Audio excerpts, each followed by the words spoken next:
My friends, finally, these law firms that are handling sexual assault cases are waking up.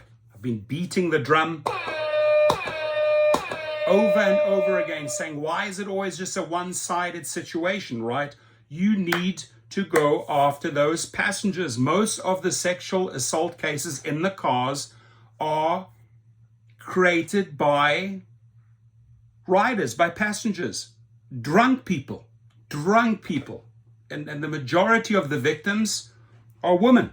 There are obviously also a lot of men, but finally, I'm reaching these law firms. And again, you can go to giglawyers.com, notify us of your incident.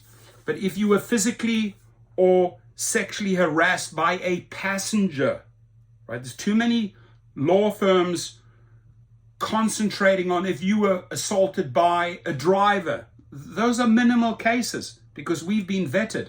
There's trash often in our car that is assaulting female and male drivers. They're not reported. Often the police will look the other way. So at least now we're getting the law firms to step up, and I'm going to cost them millions and millions and millions of additional dollars. That's correct, Dara Koshashawi and David Risher. It's us versus them being Uber and Lyft. So if you were physically or sexually harassed by a passenger, it's time to make these multi-billion-dollar companies pay, my friends, for creating unsafe space within your car. Unsafe space, right? So if you have been sexually assaulted by an intoxicated passenger, again, I would say that more than 90% of the cases, it was an intoxicated passenger. Go after the company, go after the passenger.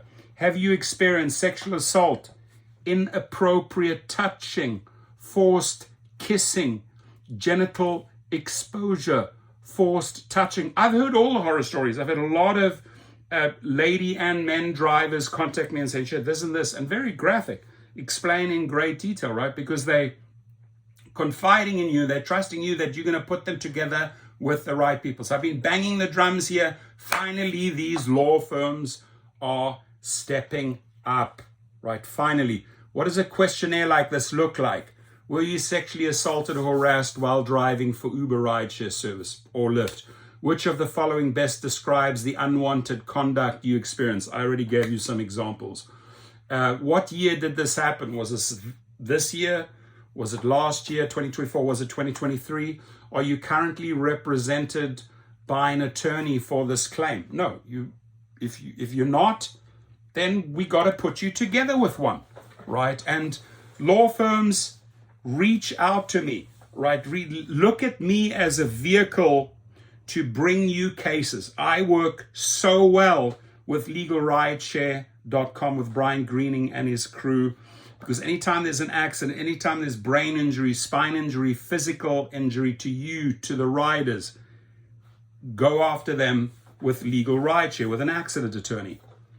I put you together with the right law firms. I used to be their largest recruiter in 600 cities. Now I recruit for at least 14 different law firms. So finally, there are law firms out there now that are going after the passengers and the riders. Most of the cases originated from, drunk people getting in your car, and then they think, oh, I can touch you, I can expose myself. No, it's not right.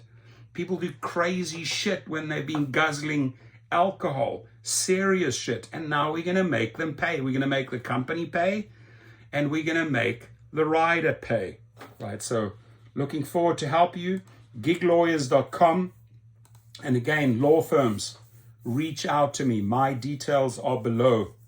Let me represent you in this channel. Let me bring you the drivers, the female and male drivers that were assaulted by intoxicated passengers. Thank you.